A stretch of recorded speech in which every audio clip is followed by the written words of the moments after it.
Nearby neighbors breathing a sigh of relief tonight as the suspect was just taken into custody. It's where we begin. ABC4 News at 10 o'clock. I'm Emily Flores. And I'm Glenn Mills. Here's what we know about the situation in Pleasant Grove. Nearly 6 hours after a man allegedly fired a long gun from his balcony and aimed it at people passing by, the situation has come to a close. It all started around 3 p.m.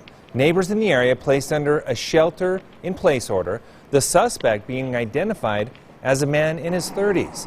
This all happening at 500 North and 500 East. ABC4's Jason Nguyen has been following the story all day, and he's live there with the latest details tonight. Jason.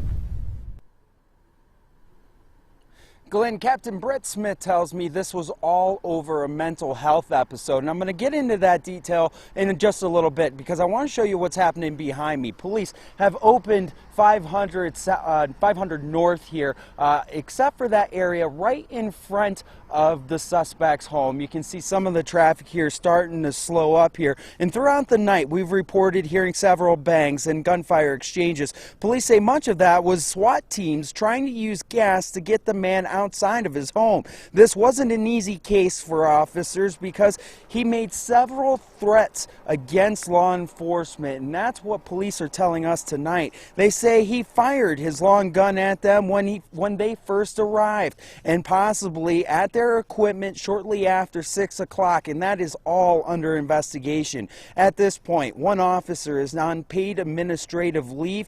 Police officers don't know how many firearms the man had inside of the home. They're serving a search warrant right now and should have that information soon. I'm told the man is in his 30s and again was having a mental health episode. There's mental health issues here that have gone untreated.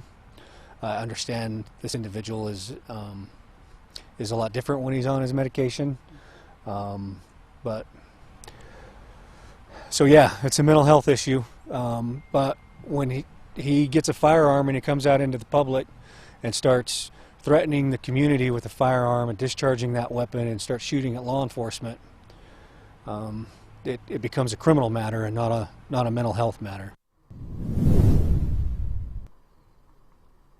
Now, paramedics took the man to the hospital to be evaluated both mentally and physically. Detectives say they're looking at possibly booking him on aggravated assault charges, and there may be actual charges coming from the district attorney's office on what happened here with law enforcement, but they're going to have the final say on what they will charge him with. But again, police are looking on booking him on aggravated assault charges. We're going to continue to follow this story, and we'll bring you the latest tomorrow morning on Good Morning Utah and on ABC4.com. Live in Pleasant Grove, I'm Jason Nguyen, ABC4 News. All right, appreciate it, Jason.